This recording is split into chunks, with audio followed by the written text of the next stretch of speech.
India study YouTube channel पर आप सबका स्वागत है। तो 71st बीपीएससी का जिस तरह से एग्ज़ाम हो चुका है हम लोग का, आई होप कि आप सबका एग्ज़ाम अच्छा से गया होगा। और कुछ क्वेश्चन रह गए हैं जिस पर बहुत सारे लड़कों को डाउट है और इसके रिलेटेड कि कट ऑफ कितनी जा सकती है। तो पहले हम लोग डिलीटेड क्वेश्चन देख सकते हैं कि कितने क्वेश्चन डिलीट होने की संभावना है। उसके बाद हम लोग सोचते हैं कि कितनी कट ऑफ आ सकती है 71st बीपीएससी की। तो देखते हैं इस क्रम में हमारा पहला जो प्रश्न है जो डाउटफुल है, जो पूछा गया था कि 96 एकेडमी पुरस्कार 2024 में एमा स्टोन को किस फिल्म में भूमिका के लिए ऑस्कर मिला है। तो इसका ऑप्शंस में देखें तो ला लैंड है और पुअर थिंग्स है, द फेवरेट है। ये तीन ऑप्शंस दिए हुए हैं जिसमें ला लैंड को 2016 में अवार्ड मिला था इनको 2000 एमा स्टोन को, और 96 अवार्ड जो हुआ था 2024 में ना होकर ये 2023 में हुआ था। इस रिगार्डिंग देख सकते हैं कि इसका अगर करेक्ट आंसर माना जाए तो नन ऑफ दी एबव होगा, यानी ना ही ला लैंड का होगा, ना पुअर थिंग्स का होगा, ना फेवरेट इसकी आंसर होगी। तो इस तरह से ये क्वेश्चन डिलीट होनी चाहिए। नेक्स्ट क्वेश्चन की अगर बात करें तो इस क्वेश्चन में है भारत वन स्थिति रिपोर्ट के अनुसार कौन कौन से कथन सत्य हैं। तो ये ऑप्शन दिया हुआ है, देश का कुल वन और वृक्ष आवरण देश के भौगोलिक क्षेत्र का 15% है। बी ऑप्शन है, सबसे बड़े दर्ज वन क्षेत्र जो हैं वाले शीर्ष 3 राज्य हैं झारखंड, अंडमान निकोबार और मणिपुर। नेक्स्ट ऑप्शन है सी, सबसे अधिक वृक्षावरण महाराष्ट्र राज्य में पाया गया है और इसके बाद राजस्थान और उत्तर प्रदेश का स्थान है। ऑप्शन है नेक्स्ट डी, उपरोक्त में से एक से अधिक। तो इसकी करेक्ट आंसर देखा जाए तो 2023 के अनुसार 25.17% देश में भौगोलिक क्षेत्र का वन और वृक्षावरण है। और वहीं ऑप्शन बी को देखा जाए तो ये शीर्ष 3 राज्य में अंडमान निकोबार कोई राज्य नहीं है, ये यूनियन टेरेटरी है। और वैसे भी अगर शीर्ष 3 राज्यों को देखा जाए सबसे बड़े दर्ज वाले में तो मध्य प्रदेश है टॉप पर। वहीं ऑप्शन सी देखा जाए तो सबसे अधिक वृक्षावरण वाले राज्यों में भी मध्य प्रदेश टॉप पर आता है, उसके पास नॉर्थ ईस्ट के 2 स्टेट आते हैं। तो इस तरह से देख सकते हैं कि ये तीनों ऑप्शन ही गलत है। तो यहाँ पर ये ऑप्शन जो है डी, ये भी नहीं होगा क्योंकि इसमें लिखा है उपरोक्त में से एक से अधिक। तो इसमें नॉन ऑफ दी अबव आता, यानी उपरोक्त में से कोई नहीं, तो इसका आंसर सही होता। तो हमारे अकॉर्डिंग ये क्वेश्चन भी डिलीट होना चाहिए। नेक्स्ट क्वेश्चन की बात करें तो नेक्स्ट है NFHS 5 के आंकड़ों के अनुसार निम्नलिखित में से किस राज्य में 2019-20 में 6% से कम आबादी को बहुआयामी रूप से गरीब के रूप में दर्जा दिया गया है। तो ऑप्शन है हमारे जम्मू और कश्मीर, जो कि एक यूनियन टेरेटरी है। हाल के संदर्भ में देखा जाए तो हालांकि ये स्टेट के तौर पर इस क्वेश्चन में काउंट किया जाएगा क्योंकि जिस समय ये NFHS 5 आया था उस समय ये स्टेट था, ये 31 अक्टूबर 2019 को यूनियन टेरेटरी में कन्वर्ट हुआ है। तो इससे पहले ये सर्वेक्षण हो चुका था। नेक्स्ट हमारा हिमाचल प्रदेश और यूपी। अगर इन तीनों स्टेट्स को देखा जाए तो इनमें किसी में भी 6% से कम आबादी मल्टी डाइमेंशनल पॉवर्टी जो है उसके अंदर नहीं आते हैं। तो इस तरह से इसका भी none of the above answer होना चाहिए था ऑप्शन, लेकिन इसमें भी कोई ऑप्शन नहीं दिया है। तो ये भी मेरे अकॉर्डिंग ये डिलीट होनी चाहिए। नेक्स्ट क्वेश्चन आता है हमारा, निम्नलिखित में से कौन सा युग्म सुमेलित नहीं है। तो इसका ऑप्शन से देखें तो पता चलता है कि पहला ऑप्शन है शपथ का प्रारूप किस अनुसूची में है, तो ये 3rd अनुसूची में, ये करेक्ट है। बी ऑप्शन देखिए राज्यसभा में सीटों का आवंटन जो है अनुसूची 4th में दिया गया है, ये भी सही है। अनुसूचित क्षेत्रों का प्रशासन जो है 6ठी अनुसूची में भी है। और ऑप्शन डी जो है संसूची, ये 7वीं अनुसूची में भी आता है। इसके तहत concurrent list, state list and central list तीनों इसमें आते हैं। तो इस तरह से डी ऑप्शन सही है। और कुछ लड़कों का डाउट है कि ये 6ठी अनुसूची वाला गलत होगा। यदि ये सही तब होता है हमारे क्वेश्चन के अकॉर्डिंग जब इसमें स्पेसिफिकली मेघालय, मिजोरम एंड त्रिपुरा के साथ असम को दिया होता कि इसको छोड़कर। तो इसमें इस तरह का कोई भी मेंशन नहीं है, तो ये भी क्वेश्चन ऑप्शन सही होना चाहिए क्योंकि शेड्यूल 5 और 6 दोनों में ही अनुसूचित क्षेत्रों के प्रशासन के बारे में दिया गया है। तो इस तरह से यह भी क्वेश्चन डिलीट होना चाहिए, नन ऑफ द एबव होना चाहिए था, या इसमें से कोई भी मैच नहीं है, तो इस क्वेश्चन को भी डिलीट मान सकते हैं। अब तक हम लोगों ने 4 क्वेश्चन को देखा है जो डिलीट हो सकते हैं। नेक्स्ट क्वेश्चन है हमारा, निंदा प्रस्ताव के बारे में कौन सा कथन सत्य है? तो ये ऑप्शन है, यह अविश्वास प्रस्ताव से भिन्न है, ये तो करेक्ट स्टेटमेंट है। यह अविश्वास प्रस्ताव से भिन्न नहीं है, ये गलत है। ऑप्शन सी जो है, इस प्रस्ताव में कारण का उल्लेख करना अनिवार्य नहीं है। ठीक, ये भी प्रस्ताव में नहीं होता है। ये अगर ये दिया रहता कि इसको पारित करने के लिए लोकसभा में कारण बताना अनिवार्य नहीं है, तो फिर गलत ये होता। लेकिन इस हिसाब से देखा जाए तो ये भी सही है। डी ऑप्शन, सदन की अनुमति इसे प्रस्तावित करने के लिए हेतु आवश्यक नहीं मानती है, तो इस तरह से ये भी गलत है। तो इस तरह से देखें तो केवल हमारा 2 ऑप्शन में हो जाता है कि ए और सी जो है, ये 2 कथन सत्य होने की संभावना ज़्यादा होती है।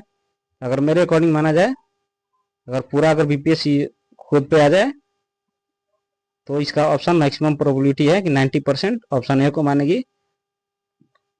अगर ज़्यादा लड़कों ने इस क्वेश्चन को क्लेम कर दिया तो ये भी डिलीट होने की संभावना हो सकती है। नेक्स्ट क्वेश्चन है 7 नंबर, निम्नलिखित में से कौन सा विषय उच्च न्यायालय और उच्चतम न्यायालय दोनों के अधिकार क्षेत्र में आता है?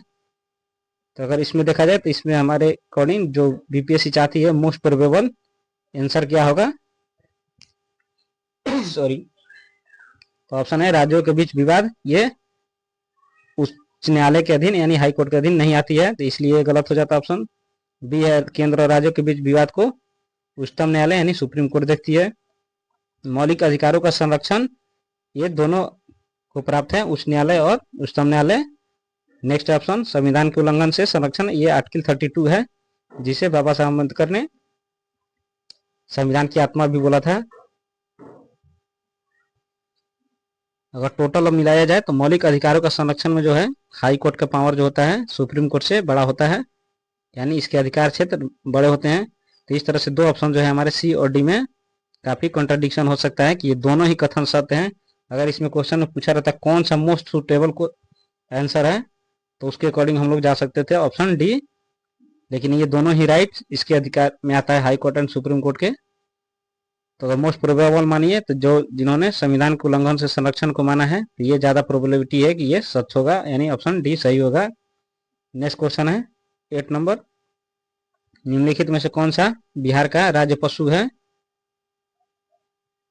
तो ऑप्शन हमारे दिए हुए हैं, बैल, बी गाय, तीसरा भैंस, और डी ऑप्शन हमारा घोड़ा। तो इस तरह से देखा जाए तो इसमें से भी कोई भी राजकीय पशु नहीं है, क्योंकि राज्य पशु हमारा बिहार का गौर है, जो एक बोवाइन है जो जंगलों में मिलता है, और ये मैक्सिमम जो कैमूर की पहाड़ियां हैं वहां पर पाई जाती है, यानी वाल्मीकि टाइगर रिजर्व के जो भी क्षेत्र है अभ्यारण्य, वहां पे पाए जाते हैं। तो इस तरह से इसमें भी कोई ऑप्शन करेक्ट नहीं है। नेक्स्ट है हमारा, बिहार में नालंदा विश्वविद्यालय का पुनर्स्थापना किस वर्ष हुई थी? तो इसकी स्थापना का श्रेय हमारे late president APJ Abdul Kalam को जाता है, जिनके इनिशिएटिव से ये चालू किया गया था। उन्होंने ये इनिशिएटिव 2005 में लिया था, हालांकि इसके लिए 2010 में कानून बनाया गया था और 2014 में फर्स्ट क्लास चालू हुआ था। तब इस क्वेश्चन में पूछना क्या चाह रहा है कि प्रथम क्लास चालू होने का, तो उसके अकॉर्डिंग तो ऑप्शन डी होगा। अगर पुनर्स्थापना की बात करें, इस्टेब्लिशमेंट की, तो इसमें से कोई ऑप्शन नहीं है, क्योंकि 2010 के अनुसार इसको किया गया था। नेक्स्ट क्वेश्चन है अपना 10th नंबर, 10वीं राष्ट्रीय जूनियर एथलेटिक चैंपियनशिप 2025 में बिहार के खिलाड़ियों ने कितने कांस्य पदक जीते? तो ऑप्शन ए है 4, ऑप्शन बी है 5, ऑप्शन सी है 6, ऑप्शन डी है उपरोक्त में एक से अधिक। तो इसको ऐसे भी कोई भी बच्चा होगा तो एलिमिनेट कर सकता है, हालांकि हमारा यहाँ पर कंसर्न ये नहीं है।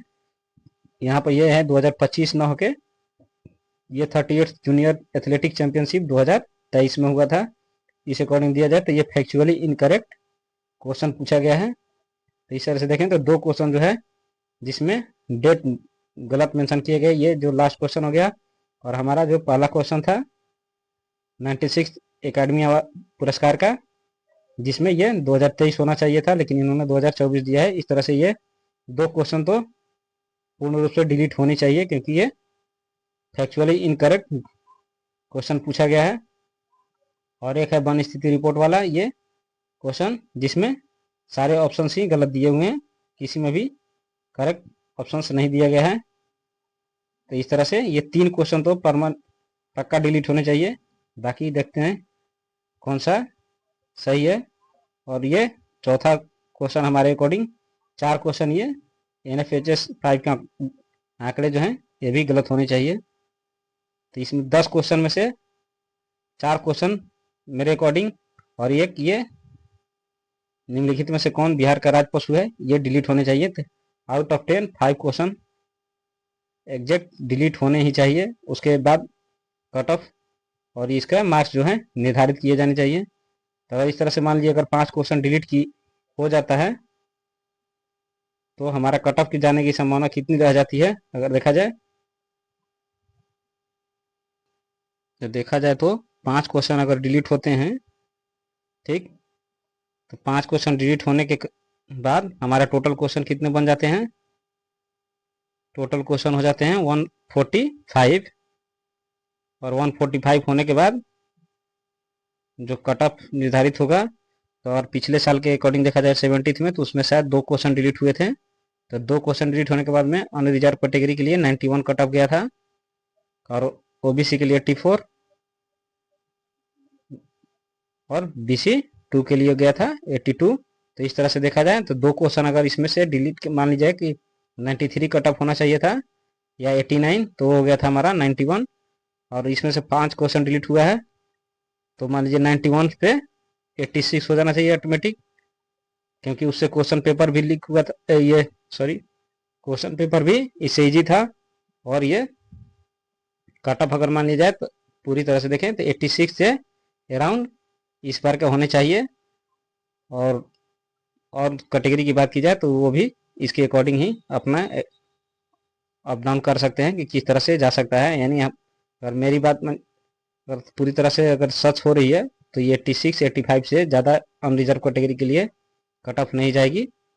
टोटल अगर सीटों की बात करें तो उसके अकॉर्डिंग भी ये कट ऑफ हाईएस्ट होनी चाहिए। अब देखते हैं बाद में, अब UPSC के अकॉर्डिंग ही जो होगा वो सही होगा, उनका ही बात सच होता है।